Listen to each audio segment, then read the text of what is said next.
Noches.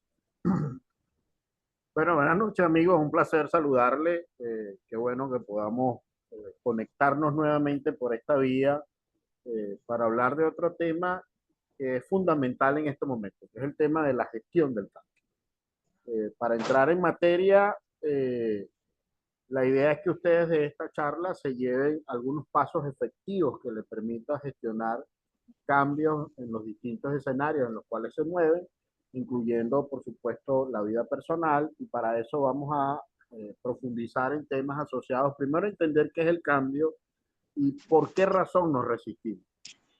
Ahí vamos no solo a entender la razón desde el punto de vista pragmático, sino también de cuál es el elemento psicológico e inclusive fisiológico desde el punto de vista del cerebro que genera que nos resistemos al cambio, cuáles son aquellos factores que inciden en la resistencia al cambio, y tocaremos algunos elementos fundamentales para gestionarlo y, por supuesto, un protocolo de pasos para gestionar el cambio, tanto en la vida personal como en otro escenario en el cual usted lo considere.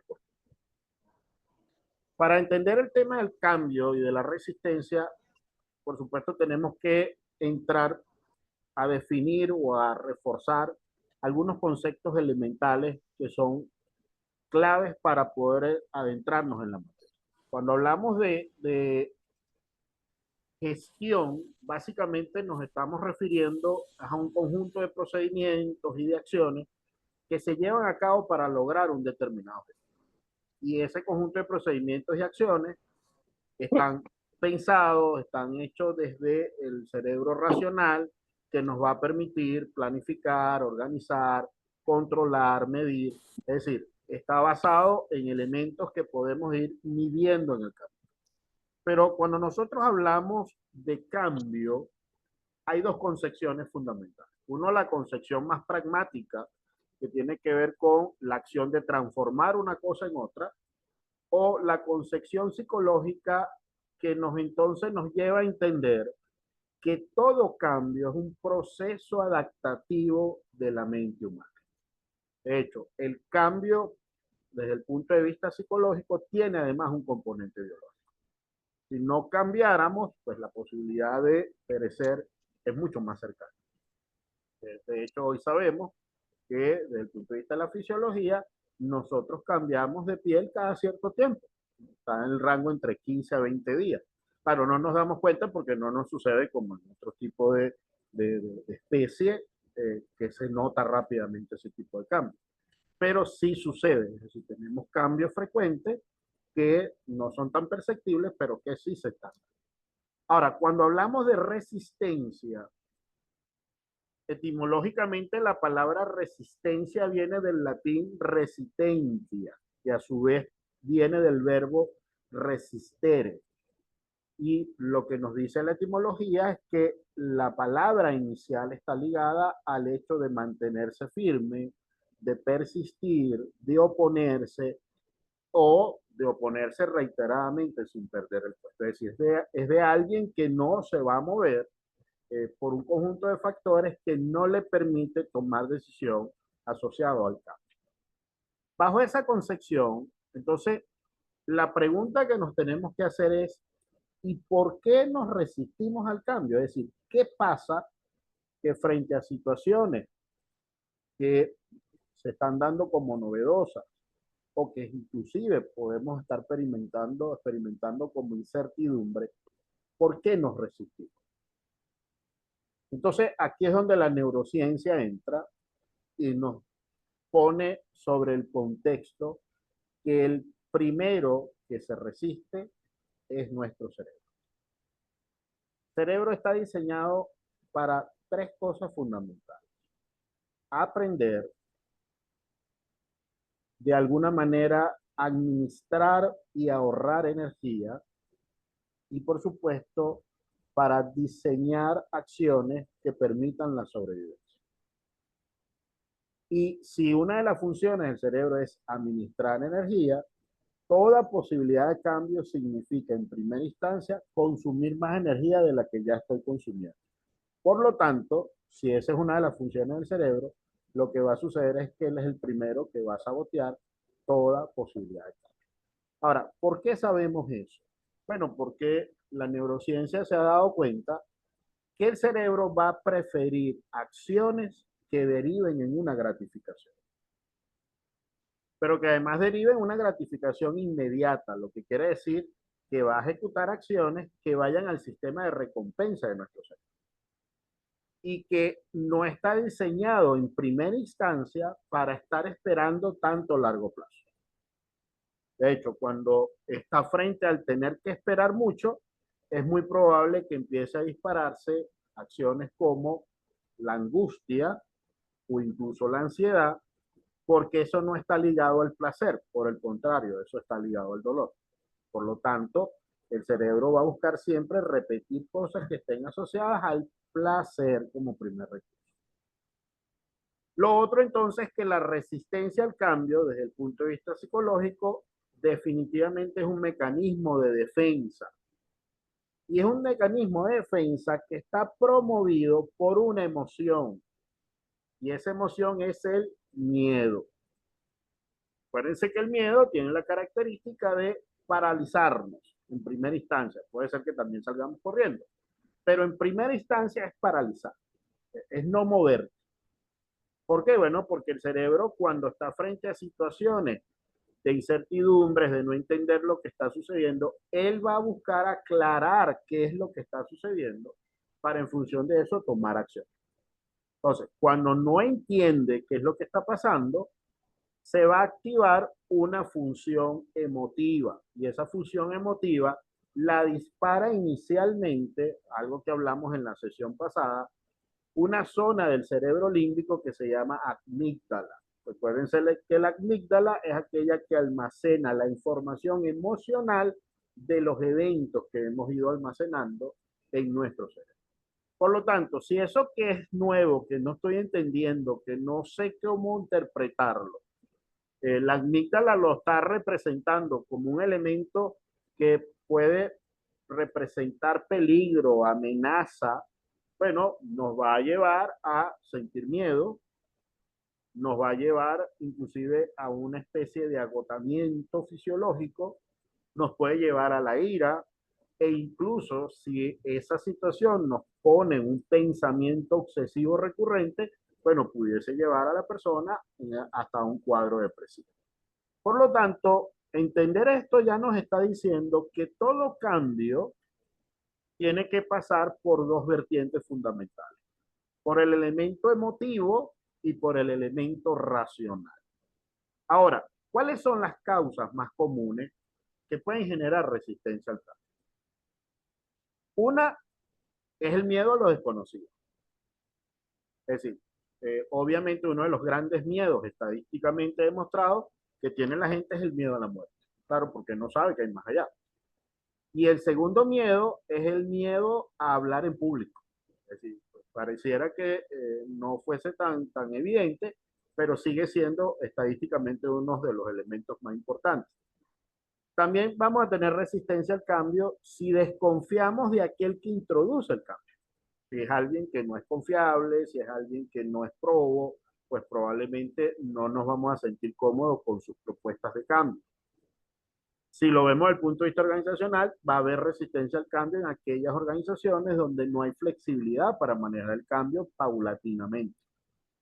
En los aspectos en los cuales sentamos amenaza, es decir, quieren que yo haga algo que no es lo habitual, pero porque estoy bajo la presión en el que alguien que tiene poder está tratando de imprimir en mí para que yo cambie sobre una situación particular que muchas veces ni siquiera entiendo por qué lo tengo que hacer. Pero también puede haber resistencia al cambio cuando la persona percibe que puede perder el control, que puede perder el estatus, que puede perder inclusive el poder. Y va a generarse resistencia al cambio en aquellos casos donde eso que estoy viendo, quizás como un elemento novedoso, pero que todavía no lo entiendo, lo percibo como una amenaza aparente que puede tocar negativamente mi bolsillo. ¿Okay? Entonces, si se dan cuenta, buena parte de los elementos que pueden causar resistencia al cambio tienen que ver con el constructo que vamos haciendo mentalmente sobre aquello que estamos viendo que nos da la sensación de amenaza. No necesariamente siempre está ligado a un elemento de carácter racional. Ahora, si nos adentramos un poco más de qué es lo que pasa en nuestro cerebro cuando estamos frente a situaciones de cambio que nos llevan a paralizarnos, entonces tenemos que preguntarnos, bueno, ¿y cuál es la zona específica que se altera cuando estamos frente al cambio? Bueno, esa zona que está en el cerebro límbico, que es donde viven las emociones, recordarán quienes se conectaron la semana pasada, esas emociones básicas, miedo, alegría, rabia, tristeza y asco o adversión. Es en el cerebro límbico donde hay una zona en específica que es la que paraliza. Y esa zona se llama los ganglios basales, que es la zona rosada que ustedes están viendo en esta imagen.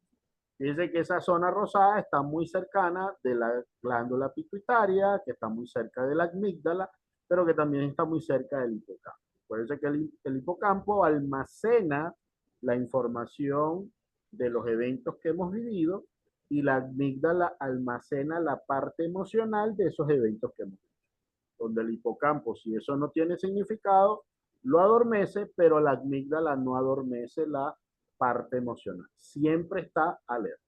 Lo que quiere decir entonces, si estoy frente a una situación de cambio que no estoy entendiendo, la amígdala lo va a interpretar desde el punto de vista emocional y esa interpretación desde el punto de vista fisiológico va a hacer que los ganglios basales se activen.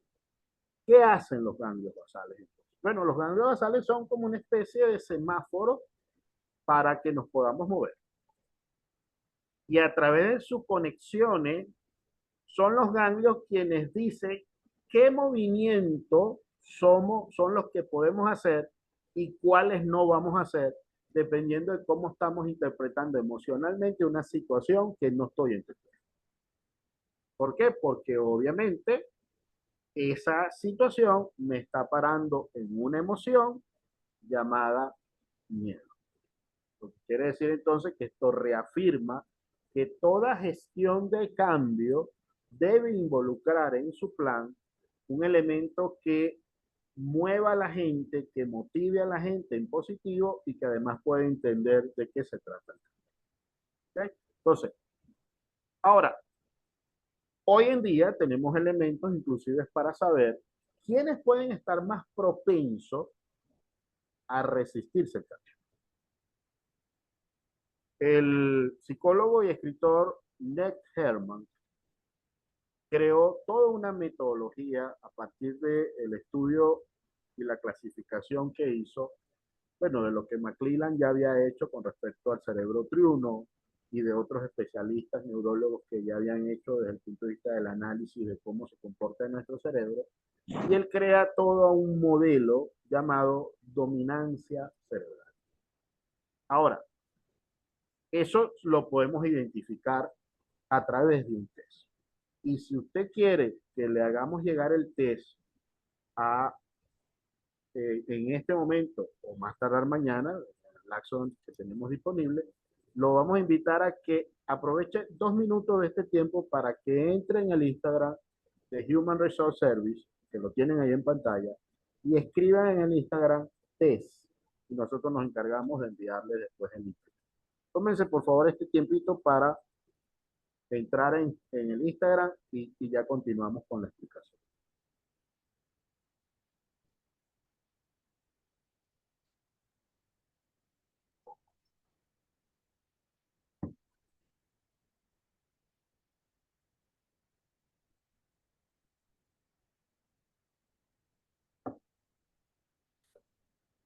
Ok,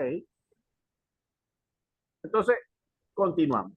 ¿Qué fue lo que identificó y cuál es la metodología que estableció de Herman en el modelo de la dominancia cerebral?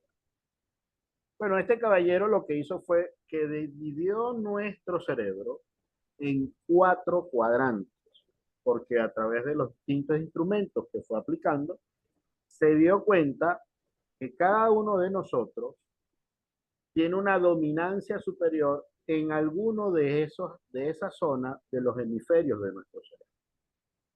Hay personas que van a tener una dominancia muy particular del cortical izquierdo. De acuerdo a esta imagen que ustedes están viendo del cerebro, esta es la parte frontal y la parte esta es de occipital o la parte de atrás de nuestro cerebro. Quienes dominan más la parte superior izquierda de nuestro cerebro, él lo denominó experto. Y el experto tiene unas características que ya vamos a ver en detalle. Pero si hay alguien que domina más el cortical derecho, son estrategas. Cuando hablamos del límbico, el límbico izquierdo son personas organizadoras, organizados, y cuando son dominantes del límbico derecho, son comunicadores. Entonces, ¿cuál es la característica básica de cada una de estas personas según la dominancia cerebral? Si su dominancia cerebral es del cortical izquierdo, los expertos son personas analíticas, muy realistas, son de pensamiento lógico, son por lo general amantes de los números, de los cálculos, son críticos a partir inclusive de evidencia, saben inclusive de dinero y saben además cómo funcionan las cosas. Estamos hablando entonces de alguien que son muy pragmáticos, son muy analíticos, son de mucho razonamiento. Es decir, no son personas que se van a manejar básicamente por la parte emocional, sino por la razón. Cuando nos referimos entonces a los que son organizados, porque tienen una dominancia cerebral del límbico izquierdo, estas personas son aquellas que evitan riesgos, que además crean reglas y que además no les gustan las sorpresas. Fíjense que estos tres elementos ya nos están dando señales de quiénes pudiesen ser el que más se resiste al cambio. Porque si yo evito riesgo, a todo le creo una regla y además no me gustan las sorpresas, quiere decir que yo estoy comportándome a través de una emoción que me acompaña que se llama miedo.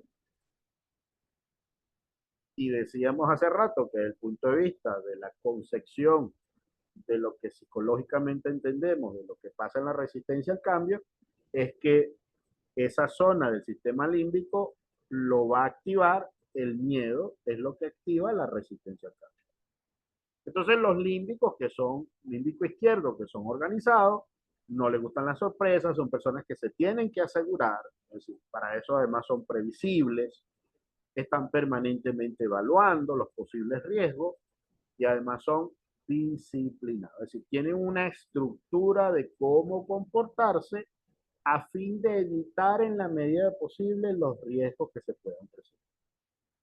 Entonces, estamos hablando, fíjense que estamos hablando del cortical izquierdo y del límbico izquierdo y tienen comportamientos totalmente distintos.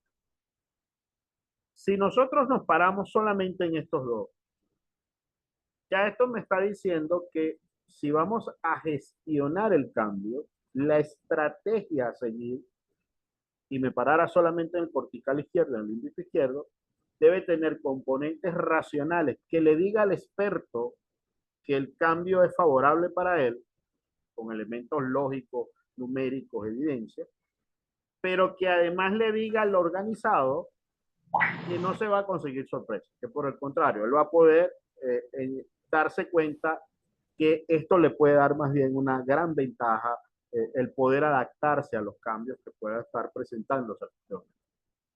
Ahora, ¿qué pasa con aquellos que están en el cortical derecho que son estratégicos?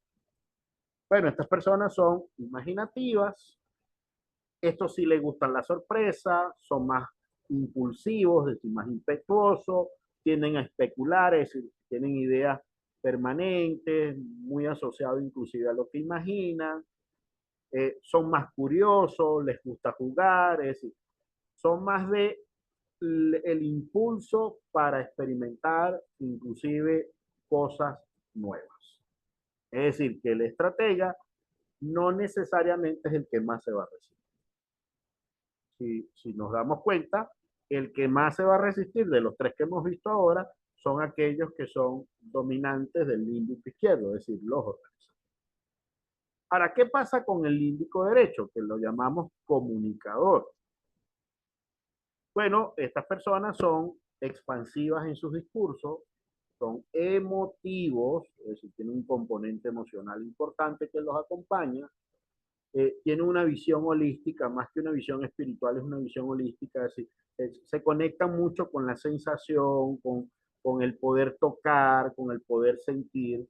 Generalmente el dominante de esta zona del cerebro tiende a ser bastante kinestésico, tocón, de mucho acercamiento, por lo tanto se mueve más de lo que puede hacer. Entonces, cuando tenemos estos elementos que Nick Herman pudo identificar y que el instrumento que le vamos a hacer llegar te va a permitir identificar cuál es el que tú más dominas, no solo nos permite pensar, bueno, ¿y cuál va a ser la estrategia que voy a seguir para gestionar un cambio en un momento determinado? Porque dependiendo de mi dominancia, ya sé que hay cosas que debo incorporar en ese plan de acción que en un momento tengo que diseñar. Ya sé que tengo que tocar lo racional, que tengo que tocar lo emocional. Es decir, si yo no toco esos elementos, pues obviamente a alguien no voy a convencer. Y si es un tema de cambio personal, pues sabiendo mi dominancia, también ya sé cuál debe ser, hacia dónde debo apuntar a la hora de diseñar mi plan personal. ¿Okay? Ahora, esto nos da un primer referencia. Esto nos permite tener una visión de quién se puede resistir. Pero hay otra forma adicional de poder identificar quién tiene mayor propensión a resistirse a los cambios. Y esa otra forma nos lo brinda el mundo de la psiquiatría. En la psiquiatría y en la psicología clínica también se estudia, nos metemos en el mundo de la biotipología. La biotipología es una disciplina de la medicina que inicialmente fue diseñado para poder identificar cuál era la estructura corporal de aquellos pacientes que venían con patologías muy específicas. Por ejemplo,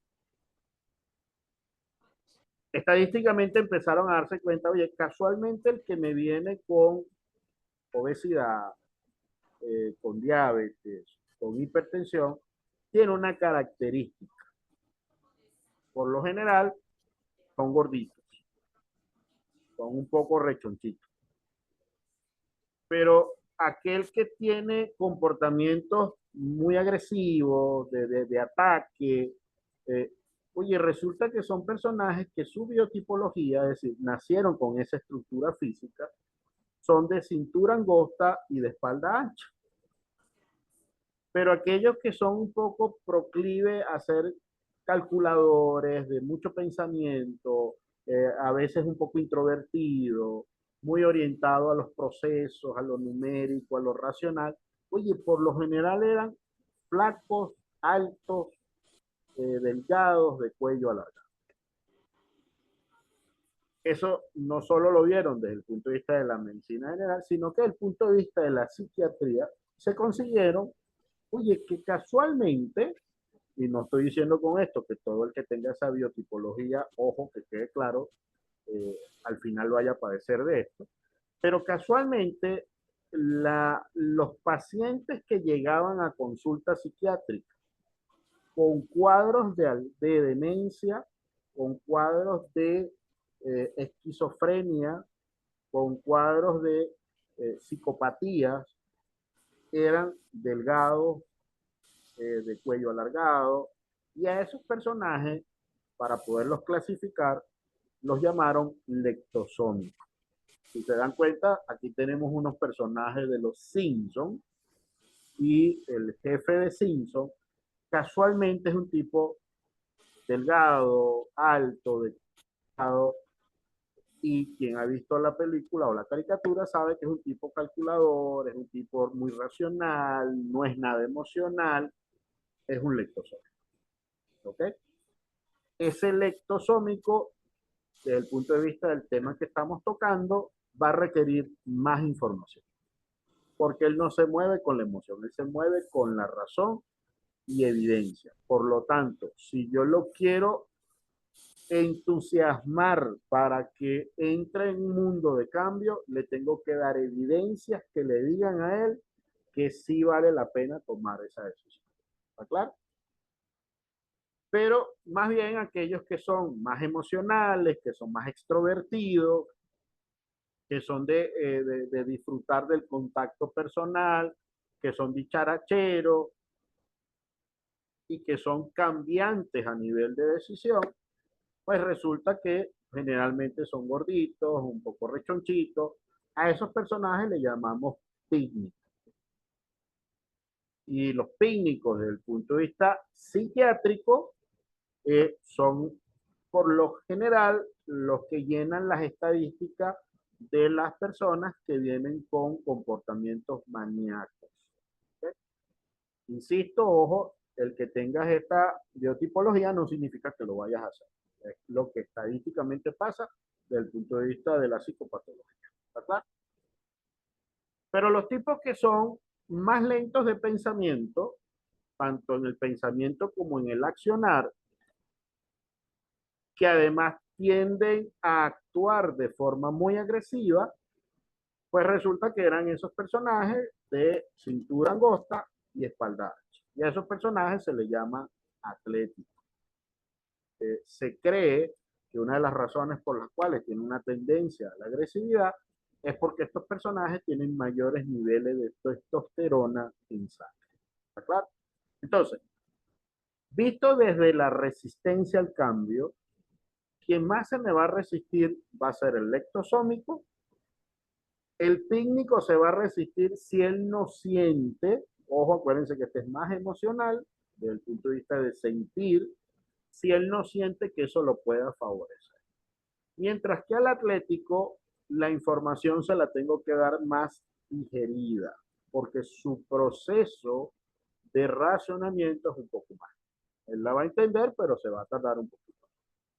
De hecho, fíjense que cuando usted lo analiza desde la imagen que tiene en pantalla, fíjense que los más violentos son los atléticos.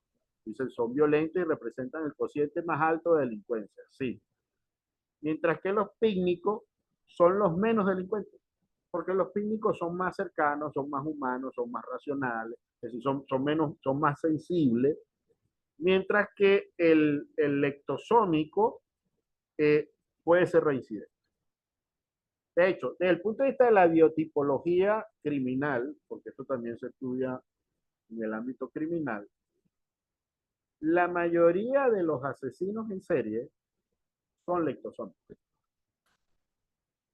Y si ustedes han visto, y recientemente salió una nueva película del Guasón, ese actor que hizo el Guasón para hacer la primera película tuvo que adelgazar unos 30 kilos porque él tenía que ser lo más lectosómico posible. Y fíjense que estamos hablando de un personaje que es esquizofrénico, con un cuadro paranoico y tiene toda una condición ahí bien interesante desde el punto de vista de este mundo de la psicología y de la psiquiatría. Entonces, ya tenemos entonces claro que si yo tuviese que hacer una gestión del cambio, hasta en el ámbito familiar o en el ámbito organizacional, ahora no solo me voy a parar en la dominancia cerebral, es que también ahora puedo analizar cuál es la biotipología de los personajes para poder saber cómo estructurar mejor la forma por la cual los puedo convocar a que me acompañen acá. ¿Okay? Ahora, todo esto es clave desde el punto de vista psicológico. Ahora, desde el punto de vista ya de la gestión propiamente dicho, para yo poder llegar a un acto de cambio, eso que me permita gestionar el cambio debe responder por lo menos 5 preguntas. Primero, ¿hacia dónde vamos? Con eso que queremos cambiar, ¿hacia dónde vamos con ese cambio? Yo necesito saber. Segundo, ¿por qué queremos cambiar? Si yo no tengo el razonamiento que me permite identificar el por qué, no me voy a motivar. El hacia dónde me da la visión, es decir, dónde nos vemos en 5 años, 2 años, un año, 6 meses. El por qué me va a dar la motivación. Si me monto o no me monto en ese barco que llamamos cambio. El cómo lo vamos a hacer me va a parar en chequear si tengo o no tengo las habilidades o si tengo que trabajar en algunas de ellas para poder adaptarme a eso. El con qué y con quién me va a dar referencia de qué necesito, cuáles son los recursos, no solo financieros, sino además quién me puede acompañar en esto. Y por supuesto, debe responder al cuándo. ¿Cuál es el plan de acción? ¿Cuáles son las fechas? ¿Qué vamos a empezar a hacer? ¿Qué va a ser primero? ¿Qué va a ser después? Y si además este cambio incorpora a otras personas, bueno, ¿qué va a hacer cada quien? Si esos 5 elementos no están identificados, no hay posibilidad que se dé cambio. Porque fíjense qué pasa. Si yo no tengo claro hacia dónde vamos y yo puedo tener motivación, habilidades, recursos y un plan de acción, voy a estar confundido. Porque es que no sé para dónde vamos. Yo puedo tener la visión, sé hacia dónde vamos, puedo tener las habilidades, puedo tener los recursos, el plan de acción, pero no sé por qué queremos cambiar. Ahí es cuando específicamente nos vamos a recibir. ¿Por qué? Porque recordarán que hace rato decíamos, el cerebro tiene que aclarar las ideas para saber si me muevo o no me muevo. Yo puedo tener el hacia dónde vamos, el por qué tenemos que movernos, pero no tengo claro el cómo. Y puedo tener recursos y plan de acción. Bueno, eso me puede llevar a un cuadro de ansiedad, porque no sé cómo lo vamos a hacer. Puedo tener muy claro hacia dónde vamos, la motivación, las habilidades, el plan de acción, pero no tengo ni con qué ni con quién hacer. ¿Qué genera eso? Frustración, que nos puede llevar además a un cuadro de ira. Y en los casos en los cuales yo no tengo plan de acción, pero tengo las otras variables, pues entonces la gente siente que no tiene tiempo. No sé para dónde vamos porque okay, tengo la visión, tengo la motivación, pero es que no sabemos ni qué vamos a hacer, ni cuándo lo vamos a hacer, ni cuándo vamos a hacer. Entonces, cuando tenemos estos elementos claros, es más fácil entonces después identificar cuáles son los elementos fundamentales para gestionar el cambio. Entonces, lo primero que tenemos que hacer es entender el cambio, es decir, ¿qué es lo que queremos cambiar? ¿Qué específicamente es lo que vamos a cambiar? Debemos listar cuáles son los pros y los contras de eso. Si yo no identifico los pros y los contras, entonces tengo una gran duda si puedo tomar una buena o una muy mala decisión.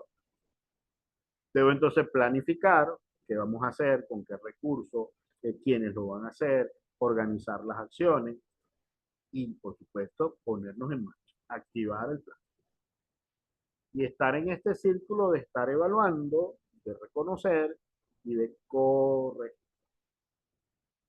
Y dependiendo de eso que evaluemos, pues quizá vamos a tener que hacer cambios en algunas variables, chequear algunos elementos del plan. ¿Okay? Ahora, ¿cómo aterrizamos esto más desde el punto de vista de un protocolo más específico? Y es aquí donde nos apoyamos en la metodología creada por el doctor Luis Arocha Mariño, que es un médico psiquiatra venezolano que ahora está residenciado en España, de quien he tenido la oportunidad de ser su alumno en varias oportunidades. Él es además coach, es trainer en programación neurolingüística, ha hecho funciones además de coach ejecutivo, además de coach personal. Y él creó un método llamado el método Apunte. El método Apunte, cada una de esas letras tiene un significado. Vamos a ver qué significa y después vamos a ver cuál es el protocolo. La A significa junto un logro específico dentro de direcciones preestablecidas. Es decir, decida hacia dónde va. Pero además, póngalo en positivo. Redacte eso que quiere en positivo. conductualmente realizable y constructivo para el futuro. La U es que unas datos sensoriales. Acuérdense, si nos vamos otra vez al modelo de Neherman, yo tengo que crear un modelo que también toque los sentidos, porque el comunicador, una de sus características es que es muy sencillo. ¿Está claro? Entonces, datos que yo pueda ver, oír, sentir, gustar, oler o significar, en la medida que yo voy avanzando en el cumplimiento de ese logro específico que anoté en el apunte. Note y notifique necesidades y deseos desde donde está, es decir, identifique cómo va en la medida que va avanzando, trace una ruta e identifique los recursos que necesita y empiece y dibuje su futuro. Eso es lo que significa apunte. Entonces, ¿cuál es el protocolo que nos propone el doctor Arocha? Bueno, el protocolo está hecho de preguntas. En la A, la pregunta principal es, ¿qué específicamente te gustaría lograr? Y el específicamente te lleva a que redactes qué es lo que yo quiero cambiar. Ah, yo quiero adelgazar, porque eso tiene que ver con mi salud, por ejemplo. Ah, yo quiero aprender inglés. Segunda pregunta, ¿cómo encaja ese plan, ese objetivo, eso que quieres lograr en el resto de tu plan? ¿Por qué? Porque una de las cosas que él dice, si tú no chequeas si eso puede impactar en positivo o pudiese afectar el cumplimiento de otro plan que estás ejecutando en este momento, vas a tener dificultades. Oye, porque a lo mejor tú dices, bueno, yo quiero estudiar inglés, pero es que resulta que además estoy estudiando en la universidad, yo trabajo durante el día. Ah, ¿en qué tiempo vas a hacer? ¿En qué te afecta eso, por ejemplo, en el razonamiento con tu familia? ¿Cómo afecta el entorno global? Oye, eso me va a afectar con la familia, con la salud, si yo adopto esto ahorita como un plan adicional, ¿qué me va a generar? Y todo eso debo llevarlo o redactarlo en positivo. ¿Ok? Luego, la siguiente pregunta, y esta es fundamental, es preguntarme, ¿esto está en mis manos lograrlo? Porque me pudiese conseguir que cuando me hago esta pregunta, oye, no todo esto está en mis manos, o no está en mis manos, no lo había visto. ¿Te es útil esto para el resto de tu vida o no? Y esta pregunta está dirigida a chequear si ese plan que estoy diseñando en función de un cambio lo estoy haciendo desde lo racional o desde lo impulsivo. ¿Ok? No, es que yo quiero comprar una lacto que tenga 200.000 bondades. Ay, de todas esas 200.000 bondades, ¿cuántas vas a utilizar tú? Ah, no, yo nada más necesito Office. Para allá va. Pon los pies en la tierra. O si no te estás moviendo desde el impulso y la emoción. Eso se traduce en algo específico que necesitas hacer, que vas a hacer y lograr. Pues tengo que hacerme esa pregunta. Cuando me paro en la U, entonces, en la medida que voy avanzando, ¿qué es lo que yo voy a ir viendo? ¿Qué voy a oír? Más, ¿qué voy a oír inclusive de la gente que convive conmigo cuando vea que voy a avanzar? Oye, resulta que lo que yo quise gestionar es cómo puedo ir adelgazando. En la medida que vaya avanzando en ese proceso, ¿qué voy a oír de mi familia? ¿Cómo me voy a sentir yo en la medida que voy logrando eso?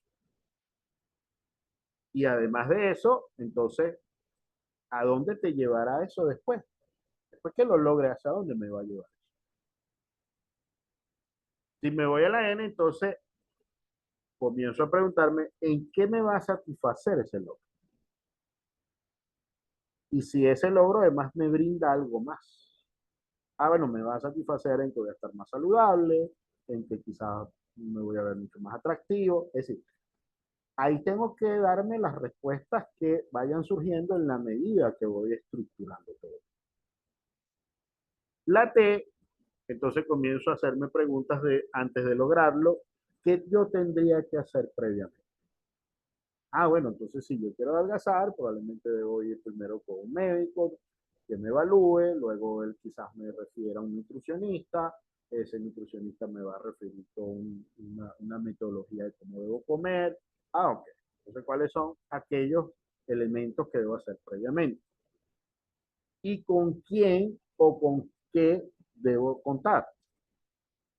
El con qué inclusive incluye, ah, bueno, debo contar con un médico que me apoye, un nutricionista, es decir.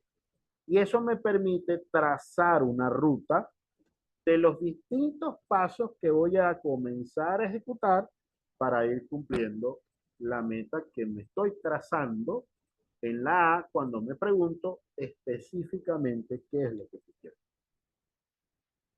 Entonces nos queda la E. Y la E es, ¿qué vas a hacer hoy en esa dirección? Para el doctor Arocha, en este modelo, aquí no es un tema de pensar qué voy a hacer mañana ni la semana que viene. No, ¿qué voy a comenzar a hacer hoy? Él parte del principio de vivir a partir de hoy. Y después hacerme la pregunta de, y una vez que yo llegue a eso, ¿cuál es el nuevo objetivo que yo tengo? Este modelo favorece dos cosas desde el punto de vista psicológico. No solo a tener una estructura que me da un pensamiento flexible frente a situaciones de cambio que el entorno me está dando o que inclusive yo soy el que las quiero plantear, sino que además me permite mantenerme siempre en la concepción de que siempre puedes lograr nuevos objetivos. Por eso esa pregunta, una vez que llegues, ¿qué nuevo objetivo te trazas?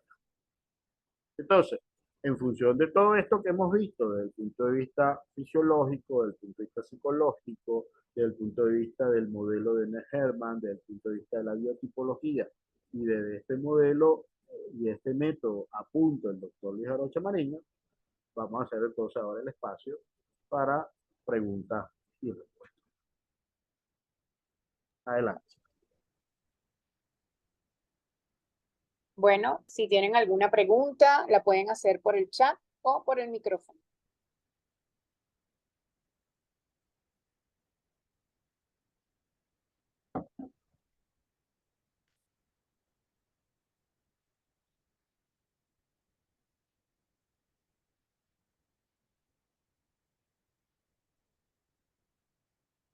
Bueno, todo está muy claro, Alma. Definitivamente, ¿no? Sí, ya esas personas mañana están implementando algún cambio en su oficina o en su casa. Perfecto.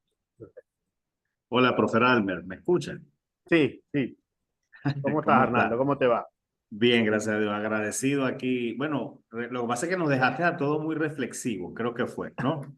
Tratando de digerir esa magistral presentación, uno queda pensando e identificando personajes, ¿no? Oye, este se me parece a fulano, no, pero mira, él conoce a mi jefe o a mi compañero de trabajo. Mm, Eh, Mi pregunta sería la siguiente. Cuando identifico una persona que de repente no estoy claro o no soy tan experto como tú quizás en saber cuáles son las características específicas de esta persona, dónde entra dentro de la clasificación. Y es una persona que de repente se resiste a los cambios, no escucha ideas, no quiere poner en práctica actualizaciones de ningún tipo.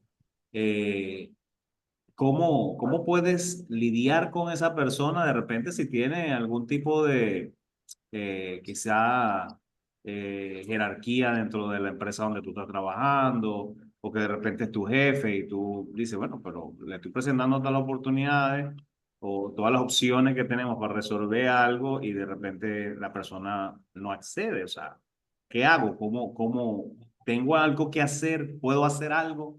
sí, sí. Fíjate, lo que recomienda el doctor Arocha, de quien hablamos recientemente, es primero tener claro de que alguien que está poniendo tanta traba está parado en una emoción que ya sabemos que es el miedo.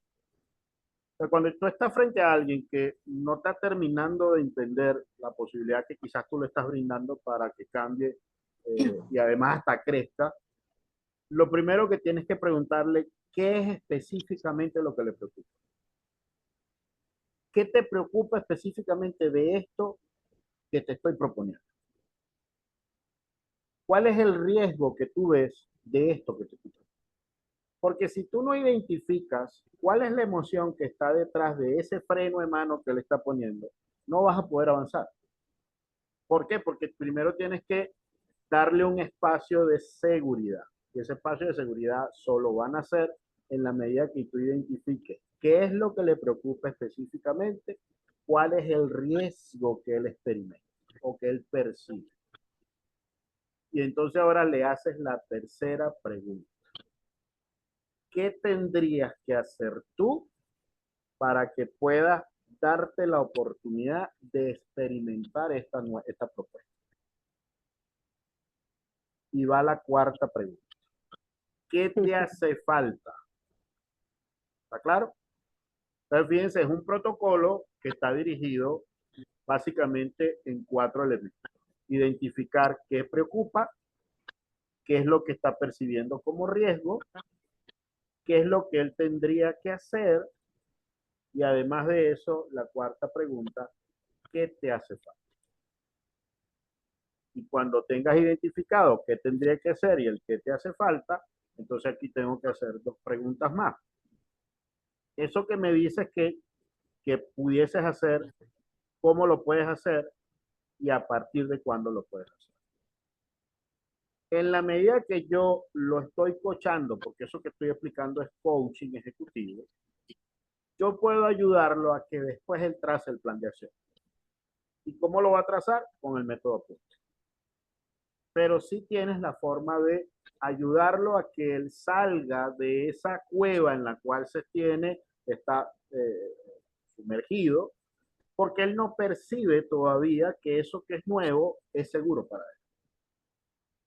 Y hay un elemento adicional, Arnaldo, y por supuesto el resto de la audiencia. Esté muy atento al verbo de la persona. Ojo, no necesariamente, quizás con esta charla, inmediatamente tú vas a poder identificar quién es lectosómico, quién es pícnico y quién es atleta. No.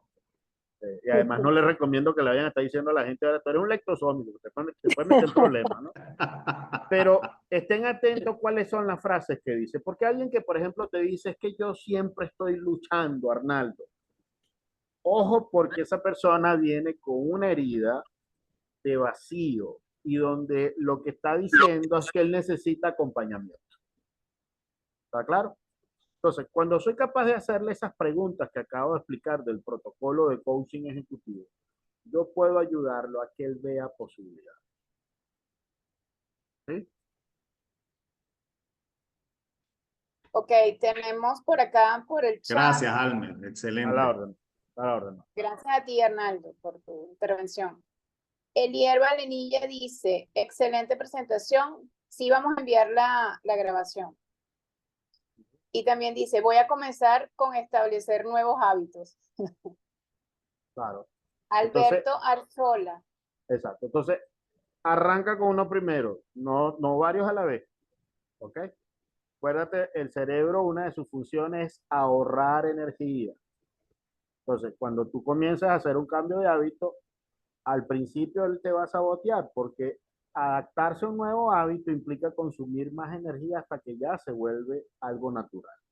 Entonces, tengo que irlo haciendo paulatinamente. No puedo hacer varios cambios a la vez. Muy bien. Alberto Arzola, muy agradecido por la información. Deseo hacer cambios y al identificar varios aspectos ejemplificados en las láminas ha sido muy esclarecedor. Qué bueno. Excelente. Débora, excelente la intervención. Actualmente me pasa. ¿Qué te pasa? ¿Qué te pasa, Débora? ¿Cómo estás tú?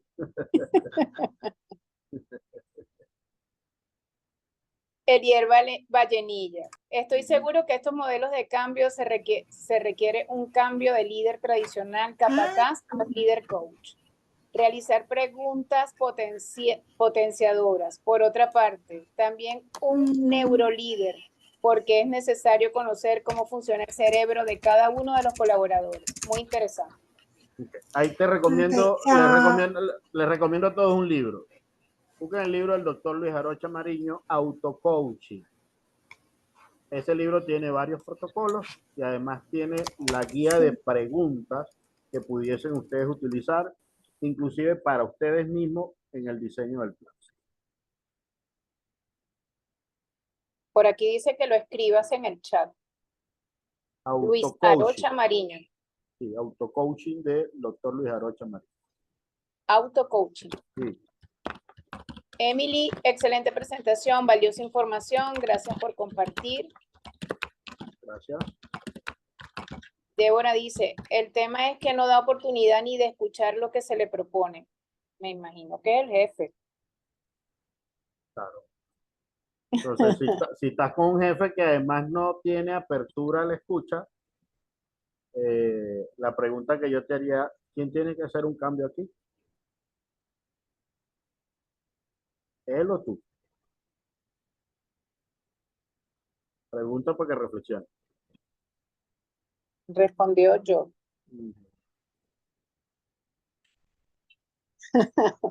Liliana Sánchez, desde la visión organizacional, me parece muy interesante la herramienta de los aspectos a considerar para planear y plantear el cambio. Cómo trabajar con la persona que se preocupa por la propuesta de cambio. Usted propone 4 elementos, pero ese abordaje lo realiza individualmente. Tú lo puedes diseñar para el colectivo, pero ojo, tu plan debe tener aspectos que toquen lo emocional y aspectos que toquen lo racional. Cuando tengas que hacerlo a nivel gerencial o a nivel organizacional, antes de que vayas a presentar una propuesta de cambio, tienes que estructurar tu speech, tu discurso. Y tu discurso debe responder a lo racional que la gente quisiera escuchar para que pueda entender el cambio y lo emocional para que se pueda motivar al cambio. Recomendación, cuando estés estructurando el speech, haz primero una lista de preguntas potenciales de cuáles preguntas te harían las personas de la organización y te invito a que no te pares en el que hace la pregunta sana, sino en el que tú sabes que puede hacer una pregunta dura, de tal manera que si te la hacen en el speech, ya tú sabes qué responder y no tienes que improvisar. Muy bien. Excelente, dice María Sanley. Elier Vanilla te responde, correcto, el cerebro no le gusta salir de la zona de confort. Nuevas redes neuronales. Es así. Ya va. Neuroplasticidad cerebral. Envíe en digital, por favor, me imagino el nombre del libro. Se los acabo de escribir ahorita en el chat. Lo acabo de poner en el chat. Marianela Rada, gracias Almer, excelente. Gracias a ti, Marinela. Placer. El libro Autocoaching del doctor Luis Arocha Mariño, ahí está escrito. ¿El libro está disponible en digital? Sí, debería estar. Sí, debe estar en digital. Sí, debe estar en digital.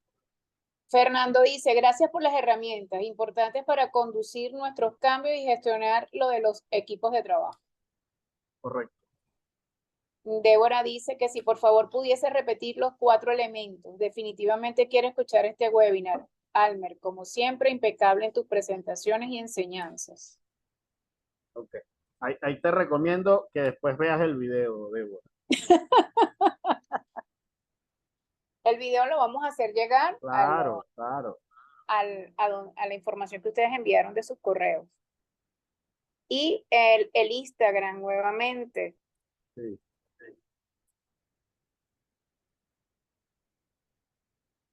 El Instagram es HR.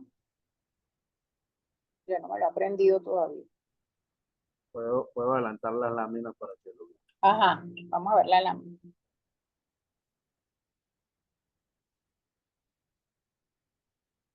Ahí está.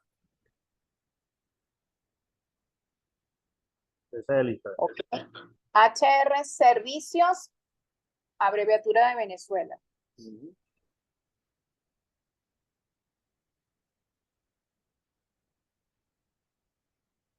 ¿Alguna pregunta más? Ajá.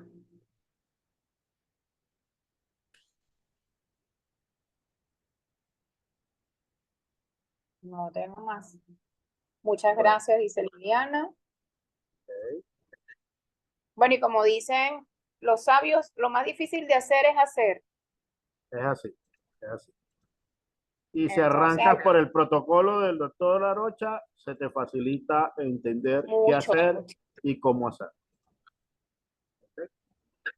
Bueno, Ok. La dinámica del Instagram es enviar que le envíen el test. es correcto. Escribir que le envíen el test para hacerle Exacto. llegar el test de la cuestión de los 4 cuadrantes, ¿no? Sí. Y aquí el que no todavía no nos sigue en el Instagram puede aprovechar de No siga. comenzar a seguir. ¿Ok? Bueno, entonces si estamos, ya no tenemos preguntas, pues entonces tomemos la foto grupal. La foto Voy a- grupal, abran sus Voy a dejar de cámaras, compartir. no tengan miedo.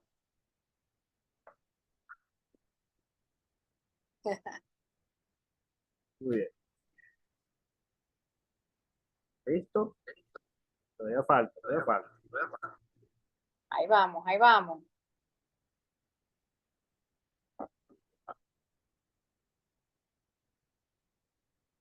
Bueno, tienen caras de que están pensando ahí, yo qué seré estratega, seré comunicador, seré de los organizados. Ya yo quiero ese test para saber qué es lo que soy. Eso es correcto, eso es correcto. Muy bien, Vale, entonces, entonces, bueno, digamos cambio. cambio. Ok, Listo. bueno, perfecto. Bueno, amigos, Cambio. Gracias. con esto cerramos esta sesión de hoy. El próximo jueves continuamos con otra charla. En esta oportunidad, la facilitadora es Raquel. Ay, Dios ¡Qué mío. emoción! ¿Y tu Pero no tema sé cuál si es, me Raquel? escuchan. Recuérdale el tema, Raquel. Un tema facilito, manejo de conflicto. Exactamente. Oh my gosh. Mira, amigos, una pregunta. ¿Ustedes me escuchan? Sí, sí, ¿Sí? sí, sí. Ah, ok. Bueno, nada, amigo Almer, amado, querido, como siempre, Raquelita, me encanta. Voy a hacer lo posible por estar con ustedes la semana que viene. Como siempre, aprendiendo un Chévere, montón de los bienvenida. dos. Gracias, Este, gracias. Bienvenida. Y bienvenidos todos los que están el próximo jueves. Y transmítale esta información a sus compañeros, conocidos, para que también participen en el otro evento. sure. ¿Ok? Vale. Bueno, amigos, ha sido un Chévere. placer de verdad. Cuídense mucho. Igual Buenas para noches. nosotros. Y los esperamos Bye. para el próximo jueves. Feliz Chao, Hasta luego. noche. bye. Feliz Feliz noche. noche. Chao.